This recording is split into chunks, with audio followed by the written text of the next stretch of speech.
आप सभी को नमस्कार। सोरी क्लास में आप सभी का हार्दिक स्वागत है। आज हम पढ़ेंगे कक्षा 10वीं गणित अध्याय 3 एक चर का द्विघात समीकरण प्रश्नावली 2। एक चर का द्विघात समीकरण यानी कि वर्ग समीकरण, द्विघात समीकरण को ही वर्ग समीकरण कहते हैं। हम प्रश्नावली 2 को समझने से पहले हम वर्ग समीकरण के मूल क्या होता है इसको पहले हम समझेंगे। इसमें क्या है, वर्ग समीकरण के मूल क्या है इसको समझने से पहले एक चीज और, बहुपद के शून्यंक को समझेंगे। चलिए पहले समझते हैं बहुपद का शून्यंक।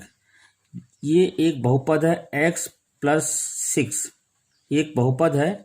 इस बहुपद का शून्यंक हमने कैसे निकाला था? शून्यंक का मतलब पहले समझते हैं। शून्यंक मतलब चर का वह मान जिसके लिए पूरा बहुपद शून्य हो जाता है, तो वह x का मान ही कहलाता है, बहुपद का शून्यंक कहलाता है। ओके, फिर से मैं बोल रहा हूँ, ध्यान सुनिए। ये जो बहुपद है, बहुपद का मान शून्य, मतलब हमने x+6 बराबर शून्य, यानी कि इसमें जो x का मान निकलेगा वो x का मान ही कहलाएगा इस पूरे बहुपद का शून्यंक। तो ये हो जाएगा x बराबर, पक्षांतर करेंगे तो -6, तो x बराबर हो गया -6। यही कहलाएगा इस बहुपद का शून्यंक कहलाएगा। यदि हम यहाँ पर रख देते हैं तो ये पूरा शून्य हो जाएगा। देखिए x+6, x जगह मैं -6 रख दूंगा, ऑलरेडी +6 है, दोनों कट जाएगा, प्लस माइनस कटेगा, शून्य। इसका मतलब ये हुआ कि x बराबर -6, ये -6 इस बहुपद का शून्यंक है। ये तो हुआ बहुपद का, ठीक है। अब इसी बहुपद की जगह यदि हम वर्ग समीकरण ले, जैसे कि वर्ग समीकरण लेते हैं x² - 7x बराबर शून्य में डाल दिया। ये एक समीकरण है, वर्ग समीकरण है, ठीक है। क्योंकि देखिए x एक चर है, इसकी अधिकतम घात 2 है, तो यानी कि ये वर्ग समीकरण कहलाएगा। इसको देखिए, हमने जैसे यहाँ बहुपद का शून्यंक ज्ञात किए थे, उसी प्रकार x का वह मान, ध्यान सुनिए, x का वह मान जिसके लिए ये पूरा मान शून्य हो जाएगा, यानी कि दाहिना पक्ष और बायां पक्ष दोनों बराबर हो जाएगा, तो वह x का मान ही कहलाएगा वर्ग समीकरण का मूल। ओके, जैसे कि एग्जाम्पल को अभी हल करते हैं। ये है x, यहाँ भी x, यहाँ भी x को मैं कॉमन निकाल दिया, यहाँ बच जाएगा x, ये माइनस यहाँ 7, ब्रैकेट क्लोज, इक्वल टू 0। देखिए x मैं कॉमन बाहर निकाल दिया।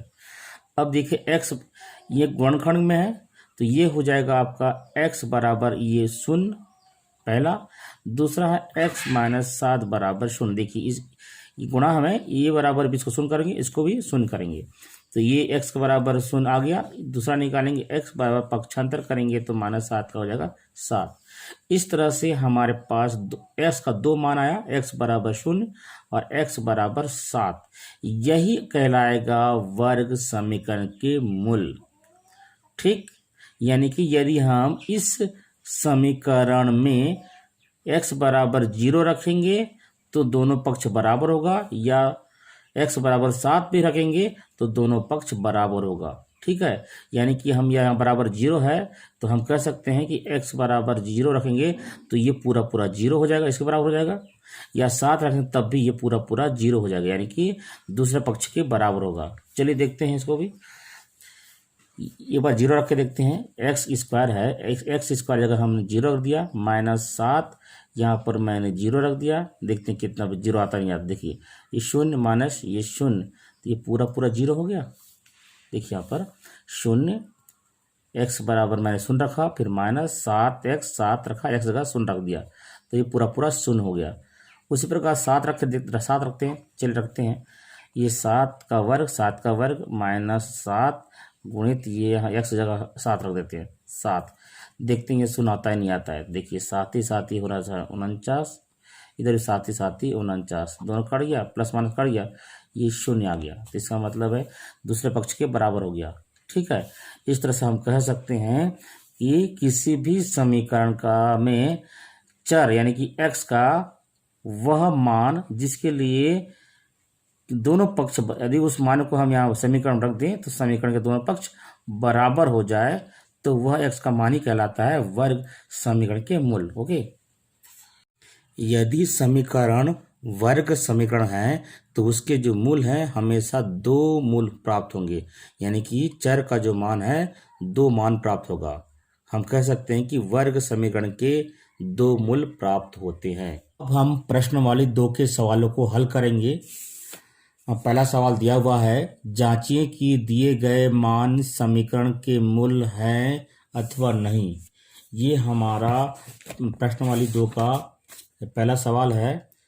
उसमें समीकरण दिया हुआ है 2x² प्लस x माइनस 6 बराबर 0, ये समीकरण है। और मूल दिया हुआ है x बराबर 2 और x बराबर -3/2। तो हमको यह जांचना है कि ये जो दिया गया जो मूल है यह इस समीकरण के मूल है कि नहीं, यह हमें पता करना है। चलिए हल करते हैं।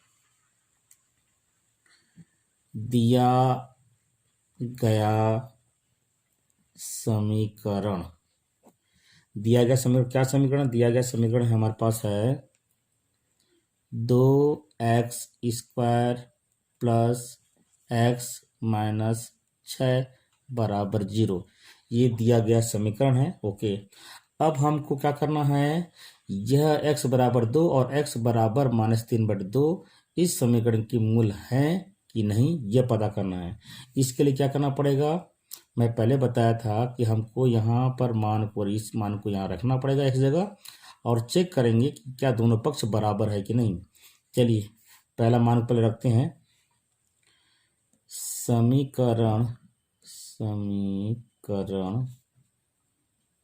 के, ये आप देखिए ये अलग होता है राइट हैंड साइड यानी कि दाहिना पक्ष, और ये होता है बायां पक्ष मतलब लेफ्ट हैंड साइड। बराबर के ये होती, इधर कहलाता है लेफ्ट हैंड साइड, इधर होता है राइट हैंड साइड। ओके, तो हम लिख सकते हैं समीकरण के लेफ्ट हैंड साइड यानी कि क्या बोलेंगे, बायां पक्ष बोलेंगे। ठीक है, ये वाला बायां पक्ष है।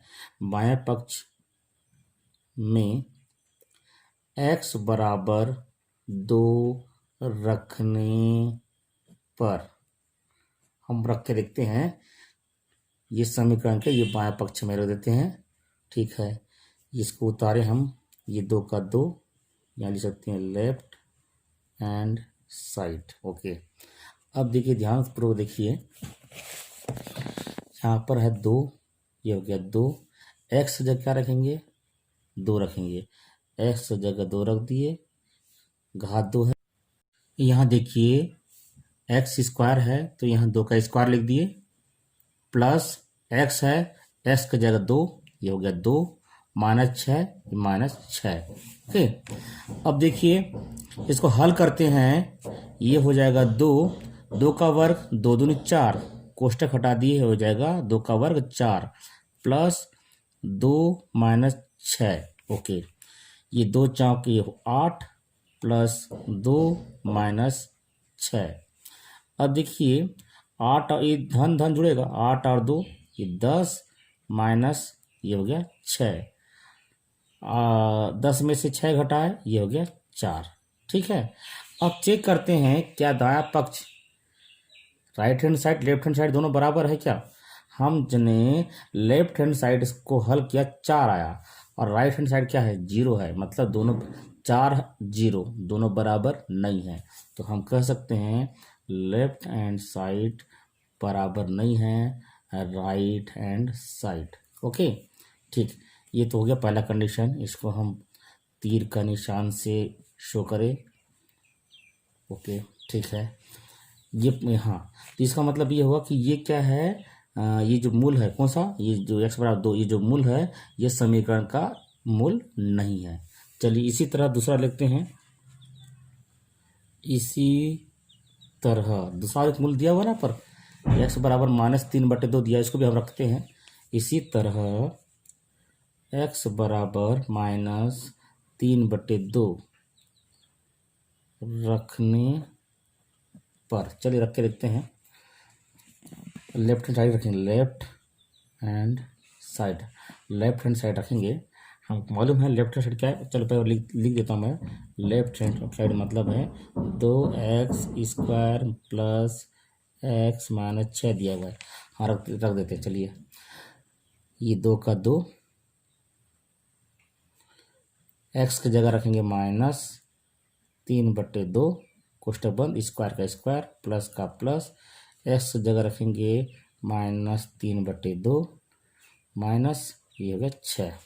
ठीक, अब इसको हल करते हैं। 2 का 2 कोष्टक हटेगा तो गुणा का चिन्ह आ जाएगा। ऋण 3/2 का 2 बार घात 2 है, मतलब ऋण 3/2 का 2 बार गुणा, घात 2 का मतलब 2 बार गुणा, माइनस, हाँ प्लस माइनस माइनस होगा, कोष्टक हटेगा तो गुणा होगा, प्लस और माइनस गुणा करेंगे तो माइनस होगा, 3/2 माइनस 6।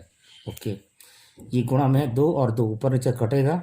ठीक, ये माइनस और माइनस प्लस हो जाएगा, 3 तिया 9/2 2 माइनस 3/2 माइनस 6। ओके, अब देखिए ये बट्टे में नहीं है, इसको हम बट्टे 1 लिख सकते हैं। इसको देखिए 2 और 2 का लघुत्तम निकालेंगे तो 2 आएगा।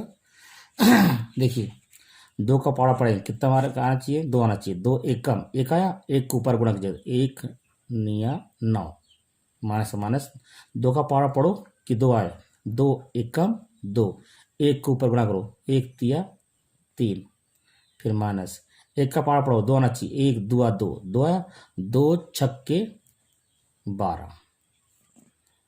इसको ध्यान दीजिए, या इसको आपने परिमेय संख्याओं को जोड़ना यानी भिन्नों को जोड़ना घटाना सीखे होगे।